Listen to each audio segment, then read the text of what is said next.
पाक फौज से मोहब्बत और कश्मीरियों से इजहार यकजहती का जज्बा लिए मज़ार कायद से चाइना बॉर्डर तक पैदल सफर के लिए निकलने वाला नौजवान माहर फैसल जेहलम पहुंच गया।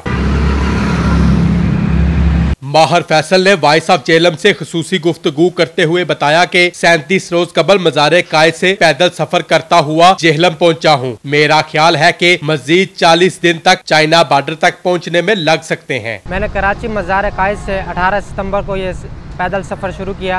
आज 37 दिन बाद जेहलम पहुंचा हूं और thank you so much Jhelum वालों का।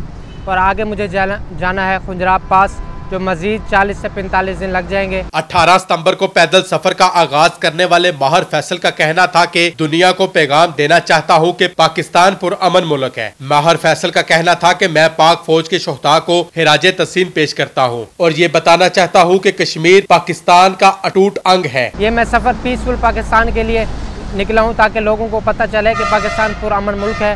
वो खास तौर पर पाक फौज और हमारी जो सरहद पे हिफाजत करने वाले हमारे पुलिस नौजवान, हमारे रेंजर्स नौजवान, FC नौजवान, जितने भी फोर्सेस हैं, उन सब का शुक्रिया अदा करने के लिए निकला हूँ। मैं कश्मीर के लोगों को, उनके लोगों को बताना चाहता हूँ कि पाकिस्तान हमेशा आपके साथ है, हमेशा आपके साथ खड़ा रहेगा। पाकिस्तानी कौम, पाकिस्तानी हुक्मरान हमेशा आपके साथ खड़े रहेंगे इंशाल्लाह। माहर फैसल का कहना था कि जेहलम समेत जिस जिले में भी पहुंचा हूं, वहां के लोग जिस मोहब्बत से मेरा इस्तकबाल कर रहे हैं वो मेरे लिए सरमाया हयात है। मिर्जा कफील बे कैफी, वॉइस ऑफ जेहलम।